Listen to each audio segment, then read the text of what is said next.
So today I was at Ruislip, but the bus wasn't going to the crematorium where Mr. Connolly of Sweet had his was cremated. So I'm going out to Hilda up northwest London, and there's a lot of sites of Elton John's earlier days where like he lived and played. So it's going to be good. I've got a whole bunch of markings and Google Maps, and it'll be a bit of a walk though, I guess. But you know, the sun's still up. I mean, I'm not going to a cemetery today. I'm just going to go past Elton John's houses. Yeah. This right here in London, this is Pinner, northwest.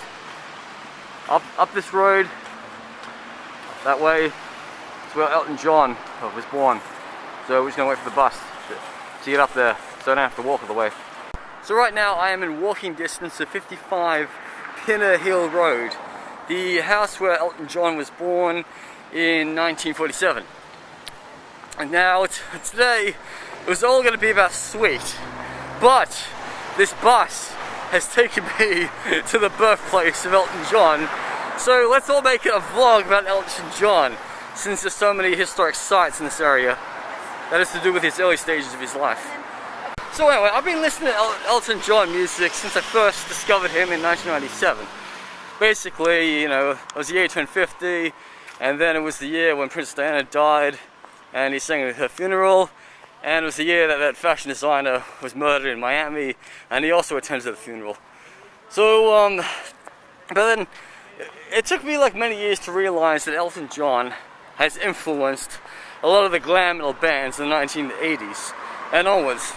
I mean, Elton John once appeared on Saxon's Rock the Nations on the song Party to Your Puke, and Elton John also wrote the Rumour for O&J, 1988 Rumour album, and you know, and his songs have been covered by metal artists. I mean, Flotsam and Jetsam have covered Saturday Night's Alright for Fighting.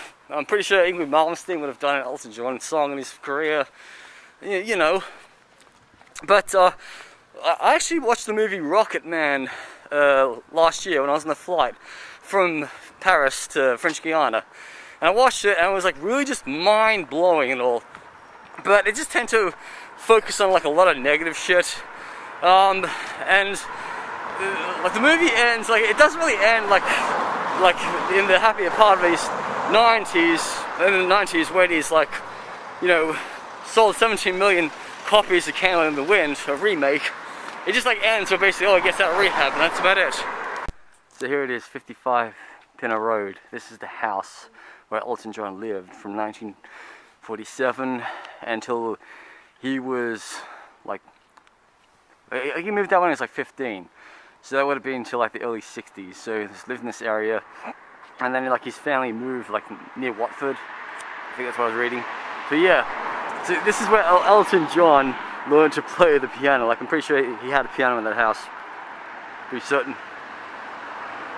So when Elton John passes away, they'll definitely have to put a blue plaque up here, even if they have to wait 20 years, you know.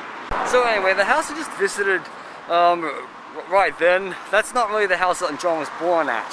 That was like the house he lived at from like infancy until like, so it was like 12 or 13. So we're now going to visit 111 Potter Street, where Elton John was actually born. So here we are, this is 111 Potter Street. This is where Elton John must have like lived for some part of his childhood. I guess maybe his grandparents were like around the corner from him, or maybe he like moved here sometime.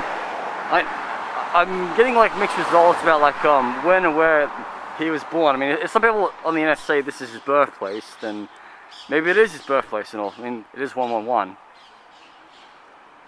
The roundabout tells me that we're entering Northwood.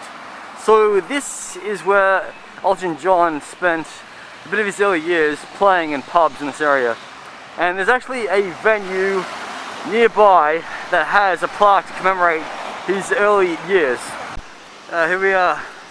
This is the building where Elton John played his early gigs in this part of London. Yeah, we're in Northwood, yeah. So not far from his home. I reckon he'd walk here, play a couple of gigs. I earned some good money, and then walked the way back. Pretty sure they had a piano on set. But anyway, it's no longer like a pub, it's like an Indian restaurant, Namaetse Louge.